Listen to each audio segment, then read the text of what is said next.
days I feel so alone I could cry, but I don't. I never do. Because what would be the point? Not a single person in the entire universe would care.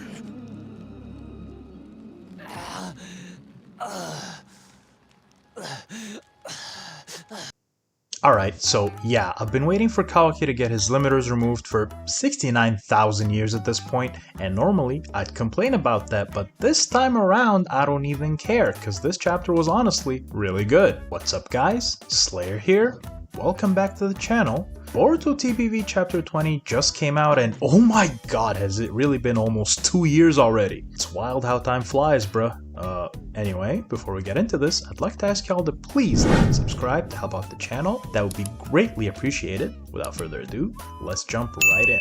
So, I'll start off with the part I maybe don't care for quite as much and save the best for last. We pick up where we left off last chapter with Konohamaru about to be devoured by Matsuri. Look, I already went off about how much I hated this whole subplot in my last review, so I won't rant about it again. I will say that this chapter handled things slightly better though. Konohamaru finally took his head out of his ass and remembered what Shikamaru told him, which means I no longer wish to blow my brains out. I'm just wondering why we couldn't do this sooner, but it is what it is. He finally tries to manipulate Matsuri, which she initially wants no part of. She wisened up to the fact that Konohamaru makes her act irrationally, so she was determined to get rid of him, but then she starts crying and Konohamaru picks up on that and ramps up his emotional abuse of a toddler. He goes like, "See, you don't want to kill me after all. Hey, let's hold hands." And she actually goes in to hold hands with him. This fucking plotline, man, I can't.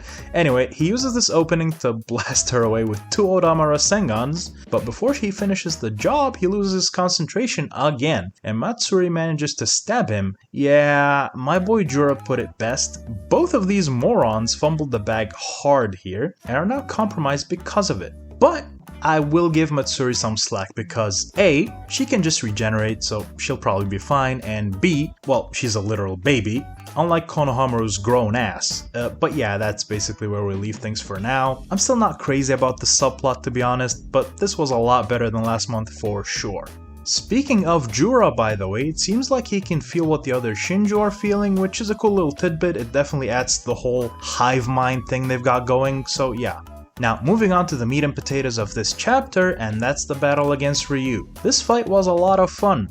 Araya and Mitsuki really proved to be no match for Ryu at all. Araya managed to use wind style jutsu to barely avoid getting hit by the iron sand, and Mitsuki was able to use his chakra snakes to go through the iron sand and somewhat pressure Ryu, but Ryu pulled the crafty veteran move here. He grabbed Araya and used him as a meat shield, which made Mitsuki hesitate, and in that moment, Ryu one-shot his ass effortlessly. So yeah, Mitsuki and Araya are down for the count, and the heroes have absolutely no way of countering the iron sand. When all hope seemed lost though, Ryu threw the heroes a bone and tells them that if they fess up where Boruto is, he'll let them go. Yodo seems to want to jump on this offer immediately with the quickness and asks Sarada to just tell him where Boruto is. But of course Sarada refuses, and surprisingly enough, Yodo seems to understand how Sarada feels. She immediately picked up on the fact that Sarada is weirdly protective of Boruto even though he's a criminal hated by seemingly everyone. She likens it to how she feels about Shinki and just lets it go. Yodo then swallows her pride and tries to reason with Ryu. She offers herself up to save the others and tells him that she'll use her sound detection abilities in his service if he lets the others go. But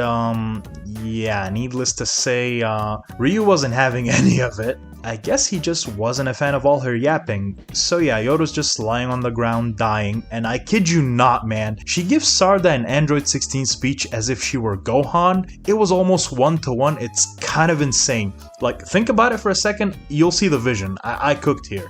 She was like, there's no shame in protecting those you love, stop holding back, bring out the hidden power inside you, yada yada yada. It's kind of interesting though how Yodo can seemingly sense people's hidden emotions for some reason. Like, I'm not sure how having super sensitive ears allows you to do that, but whatever. Now this was the highlight of the chapter, and definitely the most hype part for me personally. Sarada finally shows off her Mangekyo Sharingan, y'all, so her ability creates a black sphere that sucks in Ryu's iron sand. That ability is like a mix of Chibuk Tensei and Kamui, sorta, but it seems more selective as far as what it actually sucks in. The sphere seemed to only suck in the iron sand and nothing else, so maybe Sarada has some control over what she absorbs with this technique? But yeah, alright, theory time.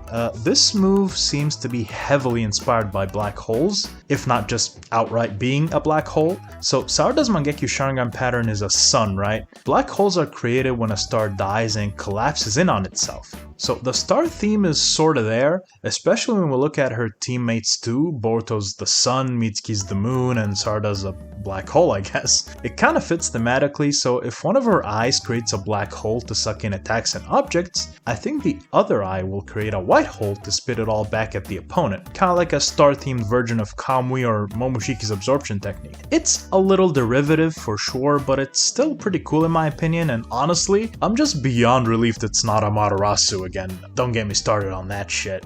But yeah, overall, I'm real happy with the ability and I can't wait to see more next month. I'm super hyped. Also, I feel the need to shout out Ikimoto's art this chapter. Dude has really stepped up his game out of nowhere and the art looks significantly better for some reason. Especially this panel right here, it really caught me off guard with how good it is. The flow and paneling was also noticeably better, so yeah, credit where it's due. The man has been working at it and improving as an artist, which I respect. I also want to touch on Ryu's personality a little bit. I actually really like him. He's like a little snarky Gen Z dude, and I find him pretty funny at times. He's probably my second favorite Shinju after Jura so far, so yeah, I'm excited to see more of him as well, to be honest.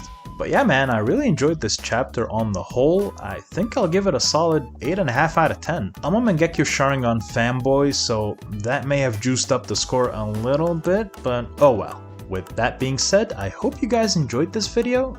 Let me know what y'all thought of this chapter in the comments down below, and share your thoughts on what Sarada's second ability might be. You think I cooked with the white hole theory? And yeah, that's about it from me. See you guys next time. Bye bye!